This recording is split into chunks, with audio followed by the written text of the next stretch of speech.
আসসালামু আলাইকুম রহমতুল্লাহি বারকাতুহু। সুলতান মাহফুজা ডেইলি লাইফস্টাইল চ্যানেলে আপনাদের সবাইকে স্বাগত।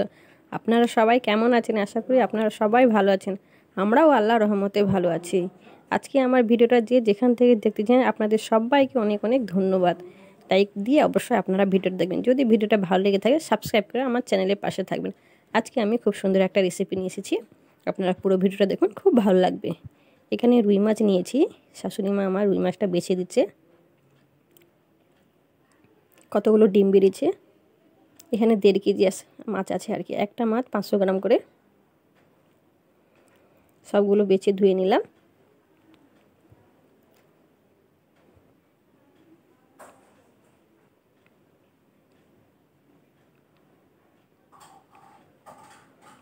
এদিকে লবণ, হলুদ পাউডার, অল্প লঙ্কা পাউডার ভালো করে মিশিয়ে নিব। এইগুলো মাছটাকে আজকে রান্না করব, বাকি সবগুলো ফ্রিজে রেখে দেব। এদিকে চুলো একটা কড়া বসিয়ে দিলাম, তেল গরম হয়ে গেছে, একটা করে মাছ ছেড়ে দেব। মাছটাকে আমি লাল করে ভেজে নেব।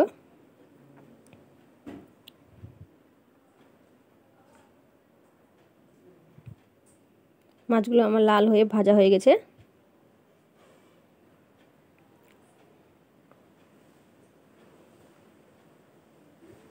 পেঁয়াজ কুচি দিয়ে দিলাম ওই তেলে।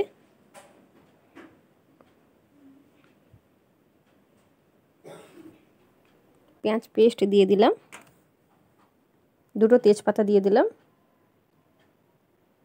দুটো দারুচিনি দিয়ে দিলাম। ভালো করে ভেজে নেব। আদা রসুনের পেস্ট দিয়ে দিলাম। ওকে একটু ভালো করে ভেজে নেব তেলের মধ্যে।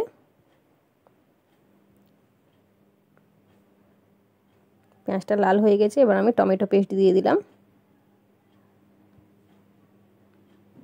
লবণ স্বাদ অনুসার।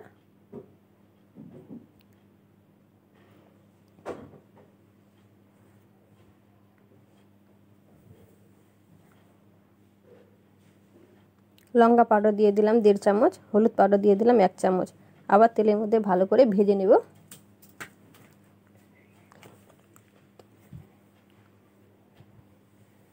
অল্প জল দিয়ে দিলাম।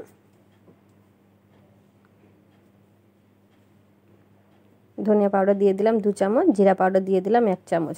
ভালো করে একটু কষে নেব।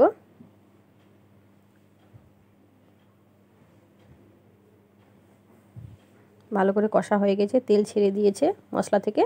এবার আমি জল দিয়ে দিলাম।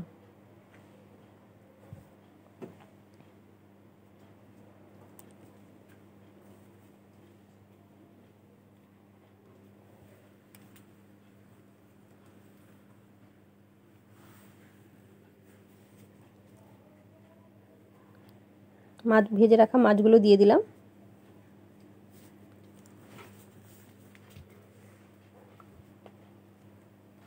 একটা রুই মাছের চাকা নিয়েছি আমার ছেলের জন্য। পোনা মাছ তো কাঁটা, তাই খেতে পারবে না বলে তার জন্য বড় রুই মাছের একটা চাকা নিয়েছি।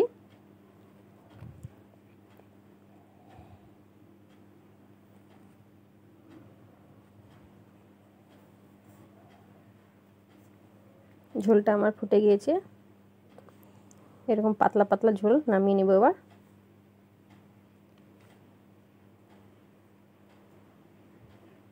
এবার আমি নামিয়ে নেব। আজকে রেসিপিটা কেমন হয়েছে বন্ধুরা বলবেন কমেন্ট করে। ভিডিওটা যদি ভালো লেগে থাকে সাবস্ক্রাইব করে আমার চ্যানেলের পাশে থাকবেন। আবার দেখা হবে পরের রেসিপি নিয়ে।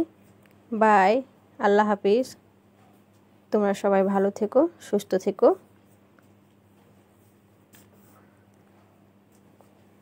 ফুল ভিডিও দেখার জন্য আপনাদের অনেক অনেক ধন্যবাদ।